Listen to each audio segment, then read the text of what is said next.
What's up, everybody? You're very welcome along. I've got a special guest on the line. I'm delighted to say I'm joined by Spanish football expert, the host of the Big Interview podcast, and of course these days you can see him as part of the fantastic team over at La Liga TV, Mr. Graham Hunter. How are you, sir? Excited, full of throbbing. I say that word again. Throbbing excitement, anticipation, Craig. It's going to be one hell of a second leg, Graham. I'm not going to lie. I'm really looking forward to it. Don't get me wrong. I couldn't give a stuff about the game. It's being on your podcast with you. That's what's got me going. It's not the game, man. Come on. You knew that. Yeah, but I heard this all the time. Guillem was the same when I spoke to him. I know it's an awful privilege for you to be on here. Look, in all honesty. Magnetism. In all honesty, Graham, it's a pleasure to be chatting with you again. I always enjoy when we have a chance to talk about football. I always have a little bit to learn from yourself, particularly around the Spanish game. I want to quickly go straight to something from Marca, if that's okay. I don't know if you've seen this today, but there's a headline in Marca saying that there's a plan in place from Diego Simeone's team, and it's called something along the lines of... Where is this now? Bear with me. Where has she gone?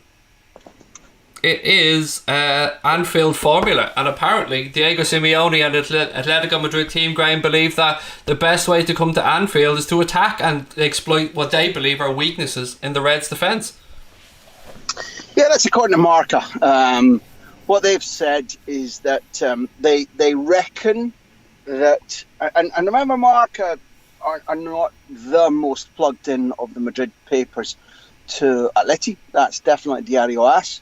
But Marca, they were going on about the fact that Marca reckon that Liverpool are slightly on the back foot at the moment, and they reckon that both Morata and João Felix will start.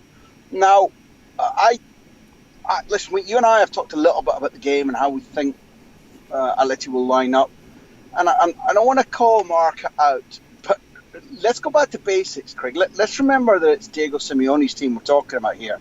Now, they certainly will not want to suffer the fate that Barca did, which was to look more and more beleaguered, to look like it was the Alamo. That was in the semi-final last year. And they don't want anything that resembles the way in which they took a 2-0 lead to Turin last season and Juventus mauled them. It was 3-0, but it was like a surrender because Atleti were never in the game. They didn't show any personality.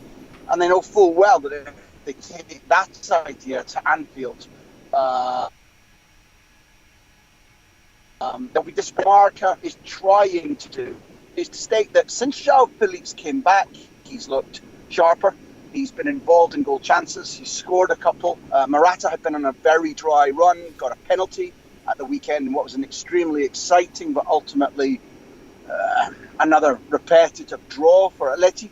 So their idea is front foot, and rather than Craig, I don't think anybody that's listening to your podcast needs to think that they're going to see Atleti attempting to overwhelm Liverpool, outrun Liverpool. This is a Cholo Simeone team, but what they're reflecting, I think, is that there are goals and assists and attacking thrust in Thomas Partey, in Koke, who's definitely back on form, and in Saul too, who, especially when he's played in central left midfield, he has begun to look like a player who's finally said to Cholo Simeone, you see, boss, I told you, don't play me at left back, you play me in the middle and I bring you goal chances and thrust.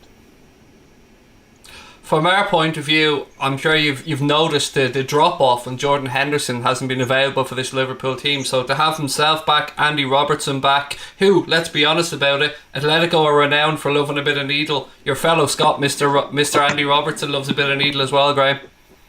I love you're dealing with a card up your sleeve, Craig, because when we chatted informally about the first tie, I know a lot of people said, there was polemic. Some people were saying, look at Atleti, time wasting, streetwise, dark arts. Well, I mean, FFS, for anybody who grew up like I did in the 60s and 70s, will know that Atleti are like, a Disney version of the dark arts. They might be a little bit shrewd here and there, but I've seen them in recent weeks throw the ball back to their opponents after an opponent's been down injured, and Diego Simeone has given his players a rousting for that. This Atleti side in the first leg were a little bit streetwise, but nothing compared to Liverpool of the 70s and 80s when I would watch, the great iteration of your club's existence. They were hard as nails, and they would play the rules right up to the limits. And I don't think Atleti are anything like that. They were a little bit fast and loose with trying to look for fouls in the first leg. But what I really did like was the other side, where I thought people misjudged. I'm fairly sure it was Virgil van Dijk and Andy Robertson in the flash interview afterwards, probably, I guess, with BT. When people said that they were moaning or whining or complaining or that, I thought, nah, this is really good. The words that they used were calculated to hit straight home to the dignity and to the throats of the thousands who'll be at Anfield, trying to put a little bit of niggle in the game, trying to make sure that there was dig, so that when Anfield welcomes Atleti right from the start, there's a really ferocious atmosphere. And I think that's what those two players were about. They definitely were ticked off that Atleti were trying to, pull the wool over the ref's eyes. But, come on, Craig. In terms of what we've seen over your lifetime, not just mine, of clubs that really try and break the rules or indeed cheat, Atleti aren't in that class. And I think what we saw was the beginning of a really smart PR campaign to get the fans on their toes for Wednesday night. I have no doubt that Anfield's going to be rocking it on Wednesday night. And from an Atleti point of view, obviously there's a few players back that weren't available for the first leg. João Felix, Kieran Trippier. Simeone usually likes to go with two up top. I believe at the weekend that was Morata and João Felix. What are you expecting for the trip to Anfield? I until you reminded me of Marca's story, I genuinely wasn't very sure that João Felix would start. He's not the hardest working of footballers. He's still, albeit talented and a record signing for Atleti, he's still very much a work in progress. He didn't have a host of big match experience before coming to Atleti. And I think Atleti has been not a bath of cold water for him, Craig, but he's found the playing style, he's found the training regime, he's found Cholo Simeone hard work, plus he's been regularly injured, and he's still a very slight kid. So, in all honesty, I saw Koke on the right, or even Koke on the left, but certainly Saul and Partey in the middle, and the fourth, either Correa or Vitolo. And if bit, I thought Costa and Morata. I can imagine, it's feasible to imagine João Felix starting, but I think it's a big test for him. Not in terms of his ability to help get that away goal, which will turn the tie so much in Atleti's favour, but I think that even though he's made some scoring contributions to Simeone's team since he came back, he doesn't strike me as a guy who's an automatic pick for Anfield. Yes, he's got the ability, and he certainly draws fouls. He gets in between lines, but it's a throw of the dice for Simeone if he picks João Felix. I think Costa would start if he'd had more game time in his legs, Craig. I'm not certain that he's a 90-minute guy, and therefore the choice is, do you start with those two and bring João Felix on into a broken game, or is it the case that you start with João Felix and you bring Costa into the game when it's a little bit ragged, either chasing an away goal or if things are all balanced? So I'd have thought that we're probably looking at Sancho. You mentioned Trippier, and Lodi should be the other one, I imagine. Their distribution, their hard work is an absolute trademark of Cholo's team. But Liverpool, if you play it looks like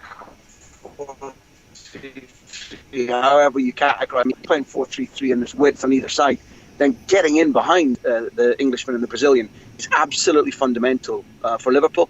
And I'll say the words you probably didn't want me to say, and that's Jan Oblak, because I can see Liverpool shaking off this slight coat of sluggishness that we've seen in some of the matches, even in the Bournemouth match. I thought that they were so close to clicking again against West Ham. It was my opinion, Craig, anyway. And I think that while injuries have hurt, so did the winter break. And the Champions League, we both know, is a magic elixir for staff, for players, for fans in and around Anfield. And therefore, the key figure to me is Jan Oblak. And you've seen enough of him to know why I say that, right? He's a wonderful goalkeeper, and as you've raised goalkeepers, let me talk about Adrian. Obviously going to be coming in as a replacement for Alisson, and I'm in no doubt whatsoever that Atletico Madrid are going to be aiming to pump balls into that 6-yard box and see if they can test, put pressure on, and maybe break Adrian. What's your thoughts, Graham? Yeah, listen, it's a shame we have to talk about him this way, because there was a long spell at Betis where he was held in decent regard. He obviously had a terribly error-strewn time at West Ham. When did he make a mistake for you guys? Was it at Chelsea, I think, in the Cup? Am I right?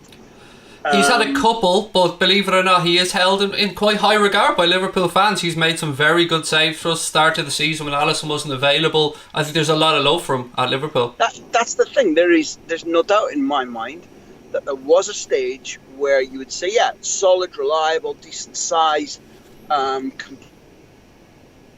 His attitude is good, but there's over the last 2-3 years, you've seen a propensity to look. I don't know if it's nervous or just a drop in concentration, and therefore, sure, Atleti will test him as much as they possibly can.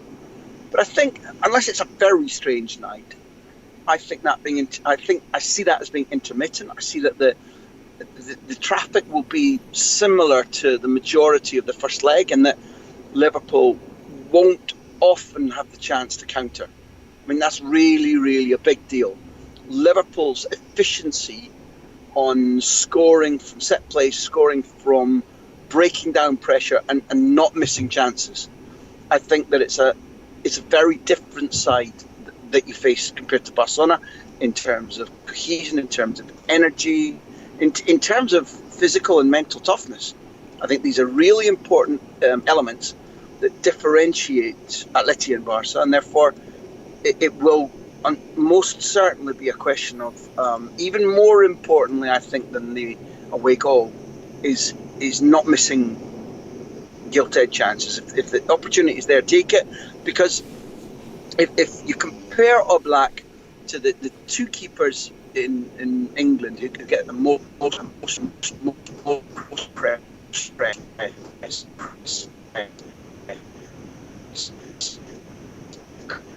because I think the hair now. So it's I think that's cross-proving to a degree.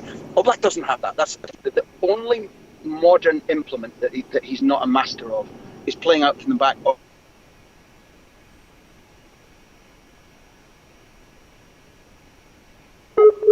Read into slight errors. But aside from that, Jan Oblak on his day, Craig, in my book, can often be called the number one keeper in the world. I think he's absolutely superb, brilliant leadership, absolutely calm temperament.